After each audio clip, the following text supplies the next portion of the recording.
Hello everybody, it's Antonio Wolf. Somebody asked in the comments, suggested that my channel would grow faster if I put a little bit more production value into my videos. Well, I don't really consider them videos. I mean, for the most part, my Hegel stuff is simply audio lectures. But don't think that I haven't thought about that. After all, I think Hegel's actually quite amenable to visual representation, though it is very imperfect. Very, very imperfect, especially the earlier you get into Hegel, meaning, the closer you get to the abstract stuff that goes on with the science of logic. I think particularly with the beginnings, pictures are immensely helpful and also at the same time immensely misleading, because ultimately what happens with the logic stuff is that there is no image to be given. It's not about an image, it's not about a thing moving before you. I mean, the weirdness of concepts is that, of course, they're just concepts. They are not visual spatiotemporal objects. Rather, the way you actually say things is exactly what the things are. So, when you say being is nothing, there's really no visual representation that can possibly be given about that, because it's in that very phrasing that the meaning of it, and well, really, that's the content. That's really the content.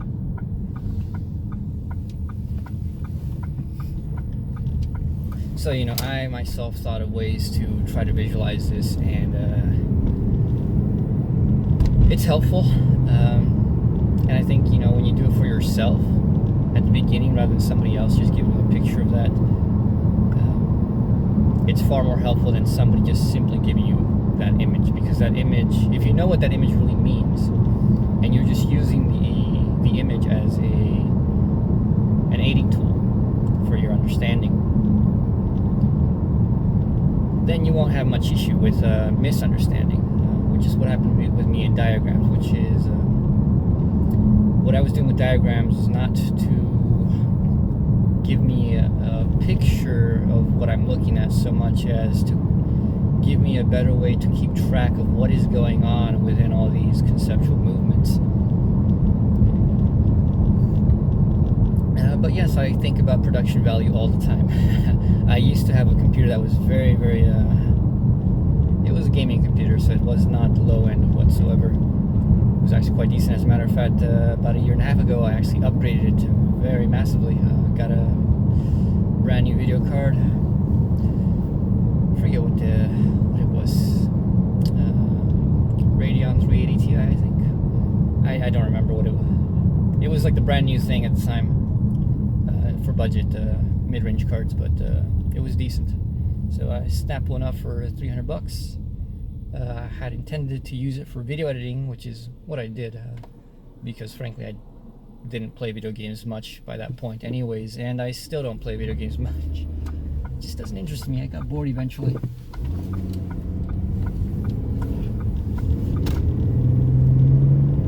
But yeah, ever since then, I'd had it in my mind that I wanted to make actual videos and not just, frappy videos. My ideal videos for what I wanted to do with Hegel at first was at least to have a sort of, if you've ever seen Gregory Sadler's lecture recordings, that's basically what I wanted to do, except perhaps a little bit more high quality video than what he has. But other than that, standing in front of a whiteboard, chalkboard, and then just kind of conceptualizing things, clarifying things, and using images and little diagrams to aid along. There are very few things that I think really help much with philosophical understanding due to diagrams. Diagrams usually more than confuse things. They're there as an after aid, more than being an introduction to the material. But yeah, I'll actually consider that. I'll see what I can do about diagrams, because I do want to do a little bit on, for my videos, going specifically into the logic from now on. I want to use some diagrams for that, and obviously there are diagrams that I've made. But over time, obviously, I've refined my ideas, I've refined what should go onto these diagrams, because if you ever looked at my early stuff, I had posted diagrams when I was first working these things out, and they were convoluted, to say the least, which is to show that the actual material itself is very convoluted. You know, it wasn't just a convoluted mess because I didn't comprehend it. Rather, it's just I was trying to map something that really cannot be mapped visually very well. So yeah, I'll be working on upping the quality production. So whoever, I forget who it was that mentioned that, I'll do that. Not for popularity's sake, but just simply because, you know, I think it is helpful. Another thing, a tangent, they mentioned, you know, trying to up the quality just a little bit, just kind of like cuck philosophy. Now, cuck philosophy is obviously a pop philosophy channel, and if you need to ask me, my answer is I hate pop philosophy, mainly because it's just not philosophy. It's not really introducing you to philosophy. It's introducing you to these abstractions which people mistake for philosophy, abstractions which are not really helpful. I mean, I don't know how anybody watches a pop philosophy video and goes, you know, that idea, I can apply that and it'll actually help me do things. Most of what pop philosophy ends up being is just, here's a bunch of weird ideas. This is what some like famous person thought, and here's one way that you can try to use this idea, and I mean use in like the most inane sense of use. I mean, if you wanted to, you could read. It's like literary theory. You could read things into whatever the fuck you want. That's not useful. Not to me, anyways. Not to anybody I know. That's interesting, sure. You can do that if it interests you, but it's not useful whatsoever.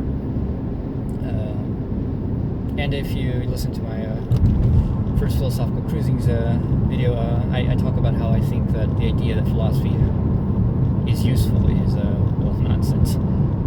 It's useful in a very, very peculiar philosophical sense, but it's not useful for any practical endeavors. You know, you're not going to read Plato, for example, and all of a sudden have insights into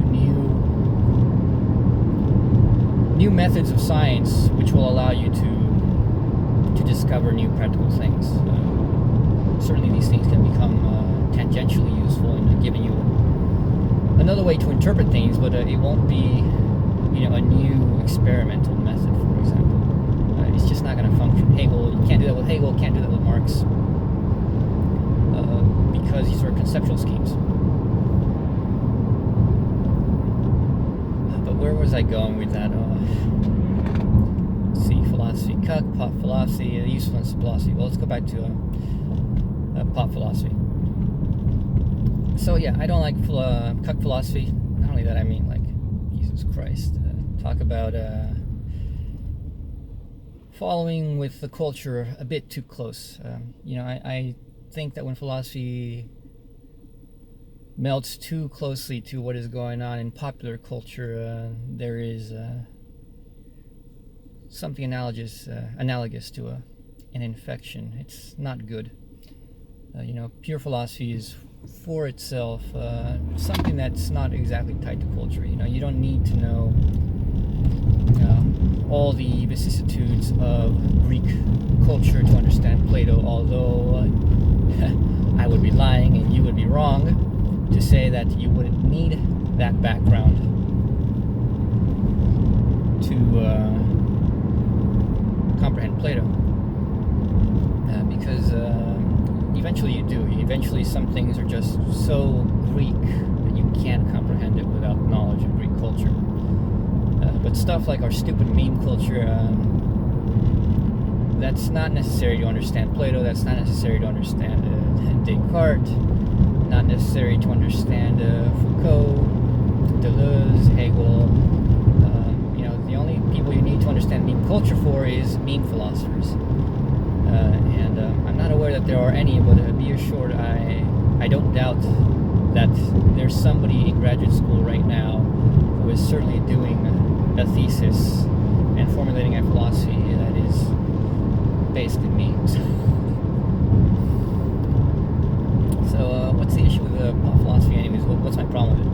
Well, my problem is that it doesn't deal with what philosophy is really about. It doesn't deal with the genesis of problems. It doesn't awaken you to the reality of a problem such that you can recognize that it's a problem, and such that you can then recognize why what these philosophers of old thought was an answer is a legitimate effort as an answer. It's not nonsense, it's not silly, it's not just for entertainment value of, wouldn't it be neat if we just thought about the things this way? No, it was a serious attempt. It was an honest attempt at comprehension.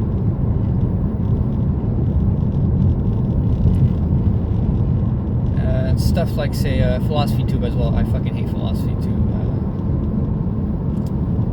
Because I think when you know a philosopher inside and out, you look at these people and it's just infuriating, because what they portray as, the obvious clarity of what you know is in fact nothing close to it. It's so fundamentally erroneous that you wish that these people would just not talk about it, because giving people the wrong idea of something, even if your intention is good, your intention is, well, yes, maybe I don't understand this fully, but you know what, maybe I can get people interested in this philosophy. Sure, you'll get some people interested, but you'll also turn off an immense amount of people who will look at that and say, well, that seems useless to me, that seems really stupid. Hegel suffers that a lot. So, Philosophy 2 made a video on Hegel's master-slave dialectic, in which he pretended that had a fundamental meaning to the dialectic as a whole. And if you know your Hegel and you watch that video, you understand that he has no clue what the fuck he's talking about. I made a response commentary video on that, but it's not on this channel, it's on my other channel, Left of Wreckage, which is more for my culturals and just more banter kind of stuff with my friends. Right. Another one is, I know that Cuck Philosophy made a video on incels and Hegelian dialectics of recognition. It was just slightly better than Philosophy 2's video. But it was also really, really trash. It is so far away and far gone from what the depth of the Hegelian concepts of recognition are, what the dialectic is, that, in a way you kind of wish he hadn't made it. You wish that people who don't know what they're talking about would shut up and not put out false information out there. I understand that a lot of people will argue that, well, that's an elitist point of view. What's wrong with people trying to popularize things? And yes, they might say a couple things wrong, but isn't it better that this be known? That people have something, would at least know that there's somebody called Hegel, and that there's this weird thing that they have called the dialectic. And, they at least come to hear this stuff, and maybe it does put them off, but, think of all the people that, aren't put off, and, then go actually study this stuff. Well, when you think of all the people that actually aren't put off and go study this stuff, those people don't know what the fuck they study too. That's just the truth. I mean, look at people who go to fucking PhD programs, come out, and they talk about Hegel. Oh man, they talk about Hegel. Talk about the dialectic. They talk about Marx. and they apply it here, and they're like, well, what if we think about this here and that way? We can apply Hegel here, we can apply Marx here, we can apply Plato here, we can apply whatever the fuck we want. If you know your Marx and if you know your actual Hegel, you will know that most of these people have no fucking clue what they're talking about. You will know that these people read the fucking original text.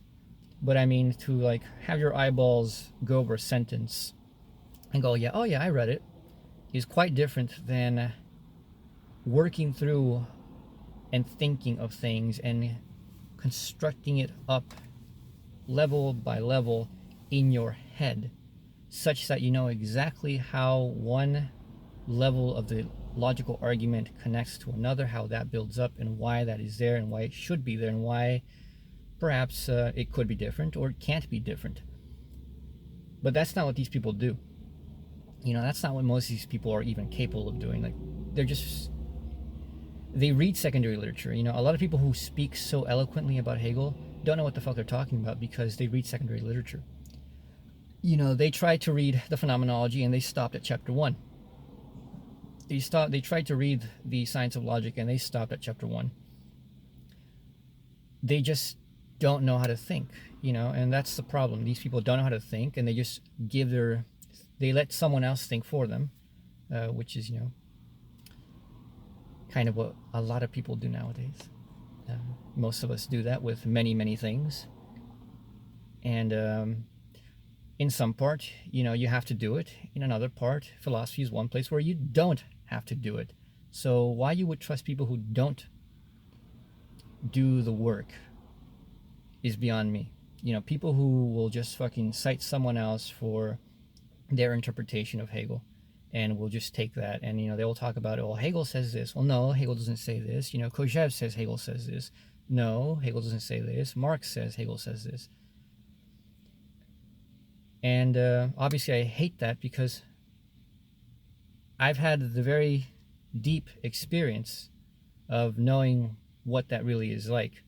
Knowing that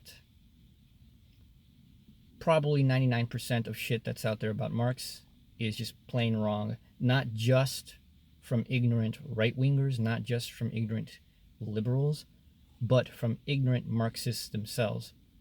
Not just is 99% of the stuff out there on Hegel wrong because it's people who just don't like Hegel for this or that reason. It's also that a lot of it is just wrong because people don't fucking read Hegel. They read secondary literature on Hegel and they, oh, well, this now clarifies it for me. I know what Hegel is doing. No, you fucking don't. No, you fucking don't. For most of the accounts that you will hear about Hegel, you go and read the Phenomenology. Good luck fucking finding it there in the fucking words because it's not there. Somebody reads and goes and says, oh, Pinkard is the greatest modern commentator of Hegel for up to this point. The new Pinkard, Pippin. Sometimes people throw in Robert Brandom, but Robert Brandom is like so verbose and complex that most people really don't understand him. And I haven't read him, by the way, but as far as I've noticed from his lectures, yes, that guy is probably the last guy you want to read to try to get a clarification on Hegel. But people like Pinkard, they have a bias. And they will latch on to one particular concept in the system, and they will read the entire system upon that concept.